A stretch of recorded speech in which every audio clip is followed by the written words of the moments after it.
Hello, everyone. Thanks for coming out. Even though it looks colder today, it's actually warmer than last weekend. So take that as you will. I wanted to come up here and not read anything, but there's a lot of things I want to say, and I want to make sure that I stick to exactly how I wanted to say it, because I've practiced these words and I want it to hit home to all of you. All right, so I could talk about a lot of things up here today. There's numbers, there's facts, there's science. I could talk about the future, or I could talk about the past and all the things that have pretty much led us to where we are here today. But I know that's something that pretty much everyone here talks about with each other, with family, with friends, almost every day, all the time. So I'm gonna leave you guys with something that I want you to remember. Division is huge in our lives right now. Drives a lot of the things that we have to deal with every day. There's division in pretty much every form. When I stand here every Saturday, that's not what I see at all. I don't see division among us. We are accepting, we're diverse, we are the most open-minded group of people that I've pretty much ever stood with. Let me tell you a story about division. This is personal to me, it's close to my heart, and it's a story about division when there really should have only ever been unity. So this Monday, I lost my grandfather. And my whole family's been mourning this week, but I've turned my mourning and sadness into focus, more or less. And there's been a lot of things that I've thought about. There's a lot of things that I've been angry about on this topic, but at this point, anger's not gonna help, and I'll just summarize exactly what happened. So if you were to ask me how my grandfather died, I'd tell you that he was murdered by a gang of criminals for nothing but money. And those gang of criminals go by the name of Alberta Health Services. They operate under a larger criminal agenda run by the United Nations and the World Health Organization. Our health policy is not even being driven by our own country in any way. So I'll summarize what happened. My grandpa, a man who rode his Harley Davidson down to these rallies every Saturday and stood among us, a man who was a free thinker. He worked for SAIT for 20 years and set up institutions and schools all over the world as the communication director. He went all over the place and is well learned. He was a critical thinker. This man did many things for many people, and he formulated his own opinion about anything he ever thought about. He caught COVID a month ago. He told me he had no respiratory issues at all. I talked to my grandpa every day over text for over a year, and for much longer than that, obviously. But he told me every day that he got sick, everything that was going on with him. I have a headache, my body's sore, I have muscle aches, I can't roll around because my skin's annoyed in bed.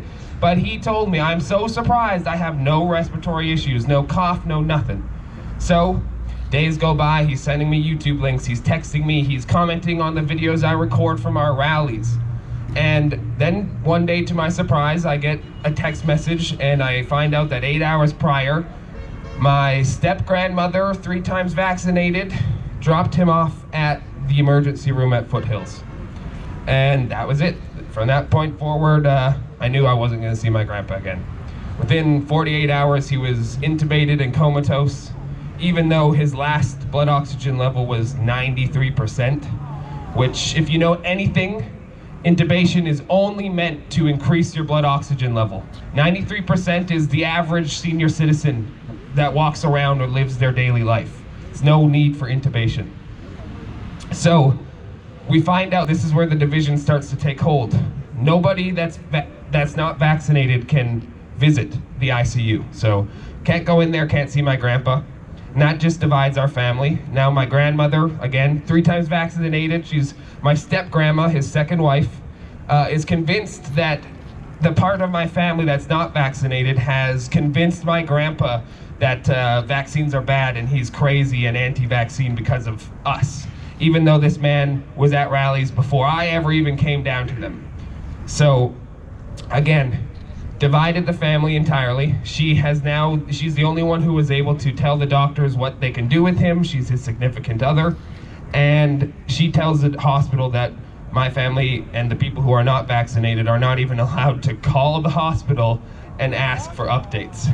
And the hospital happily obliged, easily.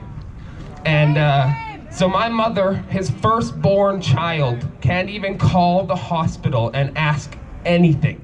The hospital will tell her, no, you're not authorized, that's it. Boom, hang up. So, going forward, he never woke up.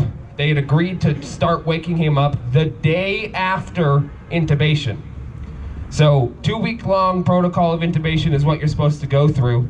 And they agree because our family's begging my grandmother to get them to wake him up. They're like, sure, we'll wake him up the day after. Because that makes sense. How's that going to help him at all? All they did was check a box on a piece of paper that marked intubated. And that hospital got money sent to them, just like all the other patients that get intubated. It's how it goes.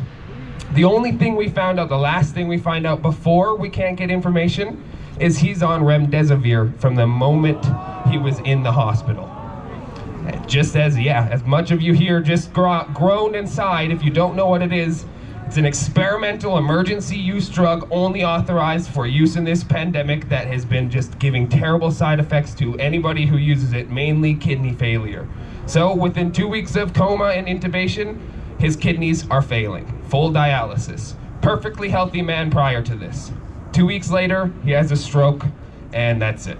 He's done. So they offer me to watch these murderers calling themselves doctors pull the plugs on his life support and stand around with my brainwashed family who thought that they were going to be doing anything good for him this whole time. So I said no, obviously. I didn't go there. I would rather remember my grandfather as the man that I knew him as, a strong, brave man who unified my family and would stand here with us today if he could be here. He was 71 years old. So, outside of that, it's a long personal story, I know.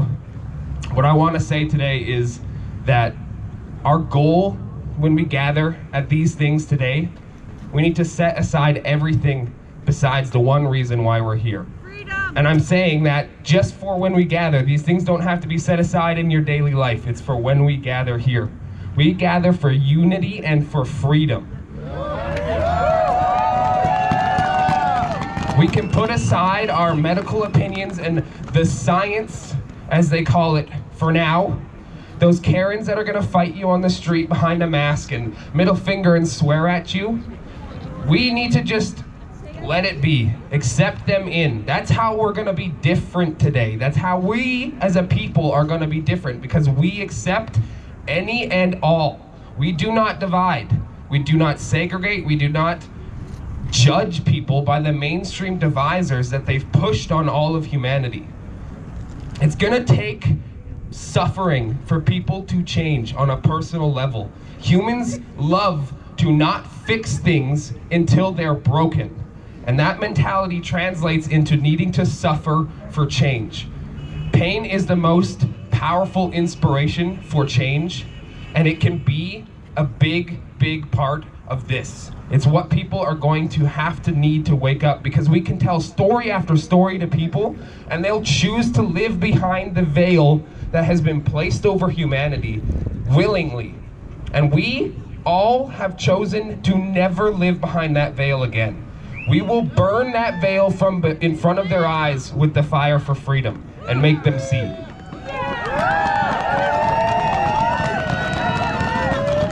So going forward, I just want to say, people love to say that this is a fight of good versus evil. And I won't say that they're wrong. It's accurate, but here's how I see it. Evil has no counterpart. There is no equal to evil. There is only the absence of evil. And that absence is filled with nothing but positivity. You get creativity, religion, spirituality, all the positive things fill the absence of evil and stand united against it. And that is what we all embody here today. So it's not a light versus dark battle. It's not a fight at all. It's a marathon. And we're all gonna pass the baton from one another until we win the race. Yes. The fire for freedom burns at the end of that finish line, and the closer that we get, the shine will be bright on us, and the darkness will not be able to prevail. So just keep fighting, everyone.